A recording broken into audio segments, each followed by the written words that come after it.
Najaf میں امام کی زندگی کے 13 سال بہت سی مشکلات کے ہمراہ گزرے، زبانوں کے زخموں اور اپنے ہی لوگوں کے بہتانوں کے جدوجہد کو مشکل بنا دیا تھا، وہ بھی نجف کے شدید گرم موسم میں جسے ہر کوئی برداشت نہیں کر سکتا تھا۔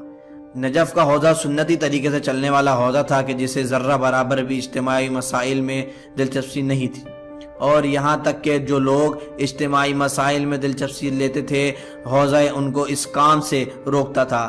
دوسری طرف آیت اللہ روح اللہ نے مذہب و دین کے اصلاح، فلسفہ معاشرے میں موجودگی اور معاشرتی مسائل کو حل کرنا سمجھتے تھے، اور اس کی وجہ سے انہیں نجف میں بہت سی مشکلات کا سامنا کرنا پڑا۔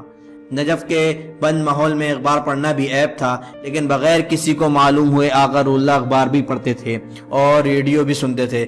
شاید یہی وجہ تھی کہ بہت سے علماء دنیا کے سیاسی ماحول سے ناواقف تھے، لیکن ایک مرتبہ اسرائیل کے خلاف امام کے سخت موافق کے بعد ایک صاحب نے ان سے کہا کہ آپ اتنا جوش کیوں رکھتے ہیں؟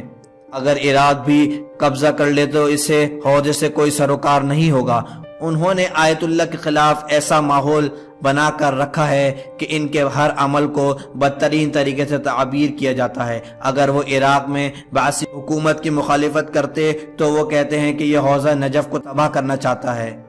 اگر وہ ان کے سامنے خاموش بھی ہو جاتے تو وہ یہ کہتے کہ کیسے ایران کے شاہ کے خلاف کھڑا ہوتا ہے، لیکن یہاں پر بعثی حکومت سے ان کا کوئی تعلق نہیں، حتیٰ ان کا اس حکومت کے ساتھ کوئی ساز باز ہے۔ آقا روح اللہ اگر کبھی دانت یا کمر کے درد میں مبتلا ہوتے اور حرم نہ جا پاتے تو ایک افواہ اڑا دیتے کہ امام خمینی بہت زیادہ مریض ہیں، بس مراجعت کے کام کے نہیں ہیں، ایک دن ان کا کمر درد رہتا ہے تو ایک دن ان کا دانت میں درد رہتا ہے۔ ادھر نجف کی گرمیوں نے ان تانوں اور زبان کے زخموں کو برداشت کرنا مشکل کر دیا ہے۔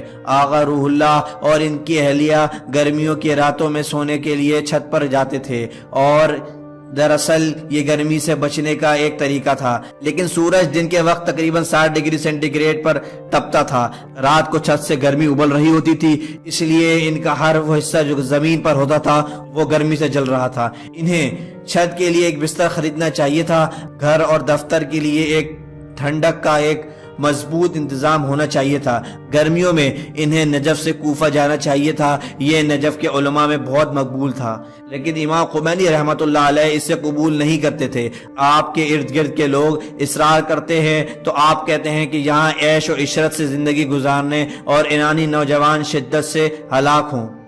شاید ان سالوں میں آقا روح اللہ کی واحد خوشی زیارت اور دعا تھی۔ وہ پابندی سے ہر رات 3 گھنٹے حرم میں نماز و دعا اور زیارت میں مشغول رہتے تھے۔ کبھی کبھی جب موسم طوفانی اور سازگار ہوتا اور آقا مصطفیٰ کہا کرتے تھے کہ آج رات گھر میں زیارت نامہ پڑھ لیں، تو کہتے ہیں مصطفیٰ یہ عوامی روح مجھ سے مت چھینو۔